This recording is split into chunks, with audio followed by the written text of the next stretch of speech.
John Lee Real Estate, find you the best rate. All throughout Philly like Schuylkill Expressway. Talking to people who out of. So let me ask you guys a question. Why do some people walk into a room and everybody naturally wants to help them, trust them, and do business with them? And then there are some people who are honestly smarter, more talented, and maybe even work harder, but nobody wants to be around them. And I think about this a lot because if I am being real with you, almost 100% of my business, yes, almost 100% of my business came from relationships, not like cold leads. I don't do Zillow leads, right?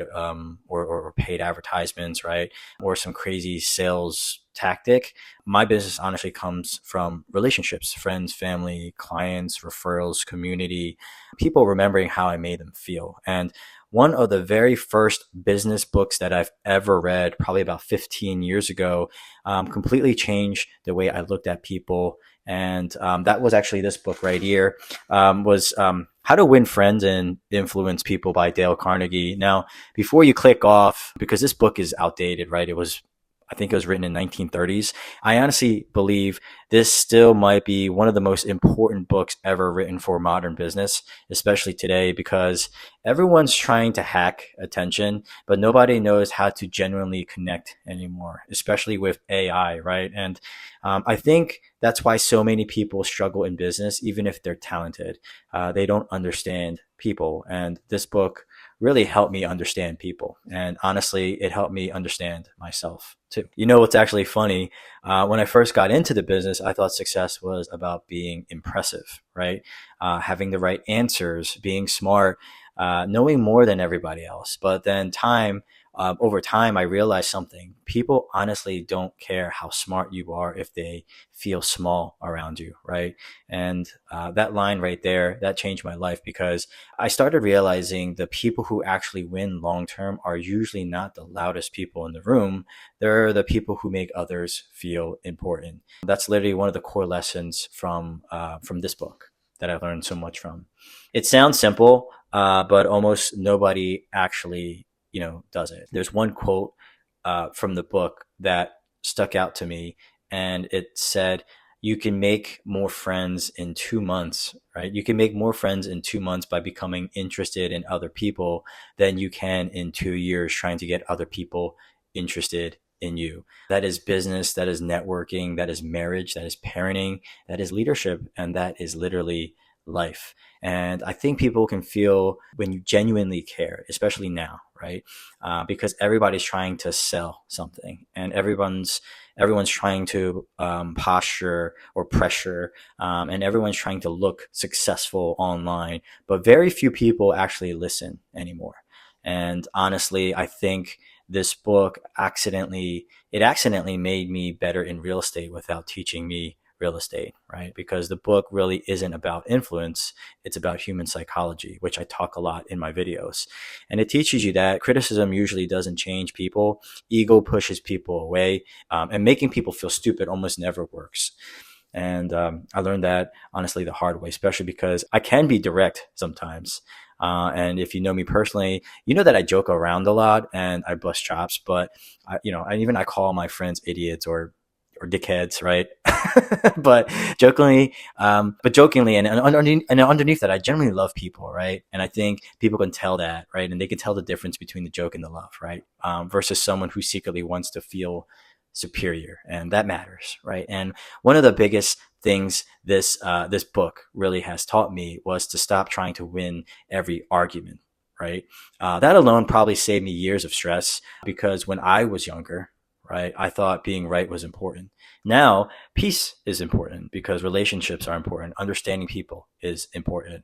And the book says, a man convinced against his will is of the same opinion still, right?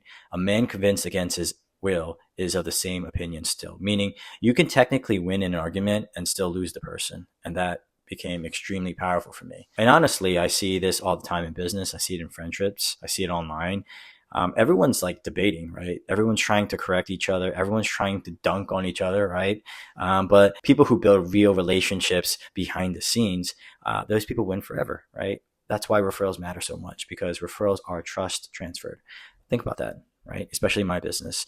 If somebody refers you, they are literally asking and they're risking their reputation on you, right? And that is a massive responsibility. And I think a lot of people forget that. And one thing I started doing after reading this book, right, was genuinely trying to remember little things about people, their kids' names, even though I really have gotten better, but that's one of my weaker points with names, right?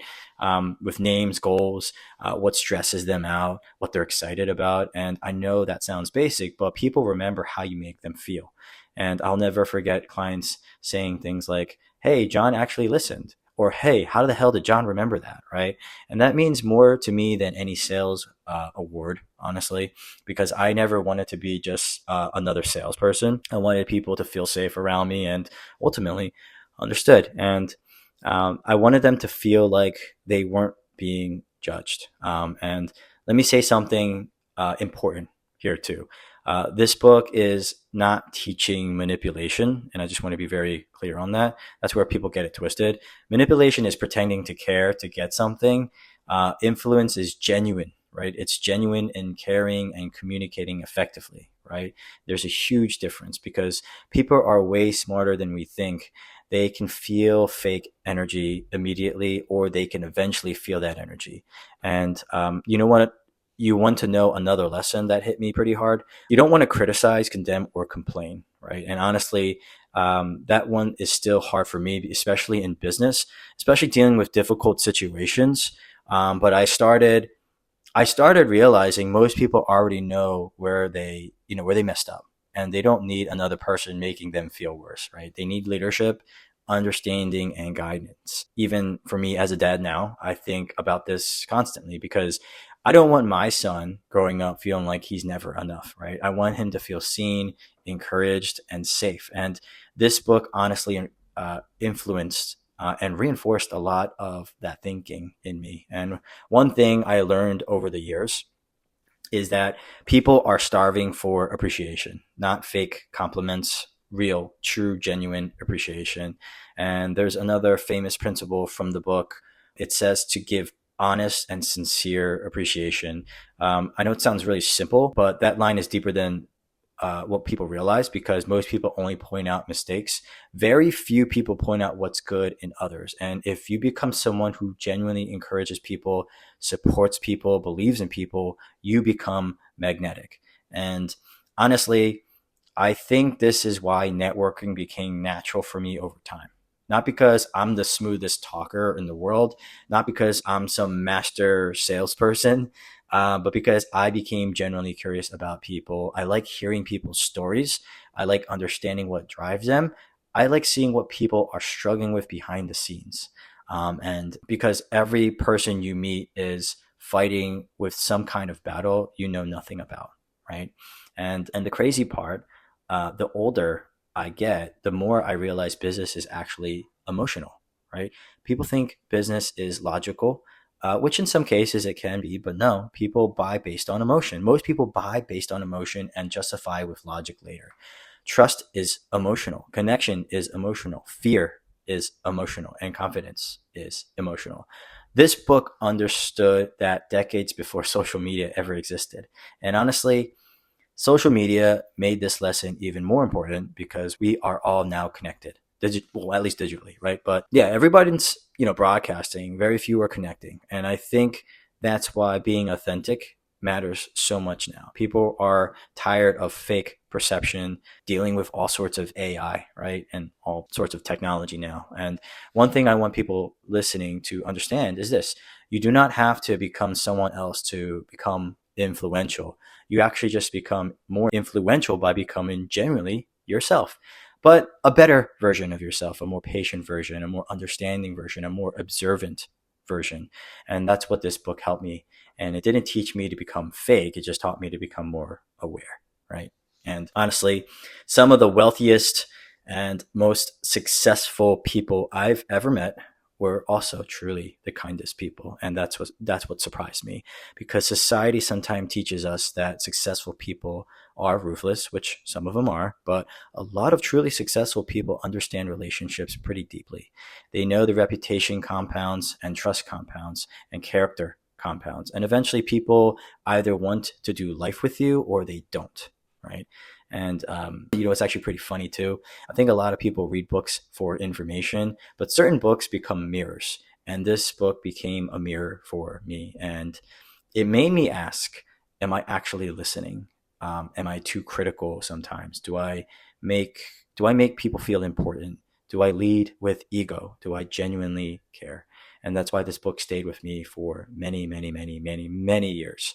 And if I could summarize the biggest lesson I got from this book, it would probably be this: people will forget what you said, they'll forget your accomplishments, they'll forget your status, but they will never forget how you made them feel, right? That's the real game. Not all the many followers, not all the money, not the image, genuine connection. And honestly, maybe that's why this book became so important to me early in business, because deep down, I never wanted to build a business where people felt like transactions. I wanted community. I wanted relationships. I wanted people to feel like they mattered. And looking back now, almost everything good in my life came from relationships, not tactics, just relationships. If you're listening to this right now and you feel stuck in business or networking or even relationships, maybe stop asking, how do I get more from people? And you want to start asking, how do I become more genuinely interested in people? Because that question alone might completely change your life in the same way that it changed mine. John Lee Real Estate, find you the best rates. All throughout Philly like Schuylkill Expressway. Talking to people who out of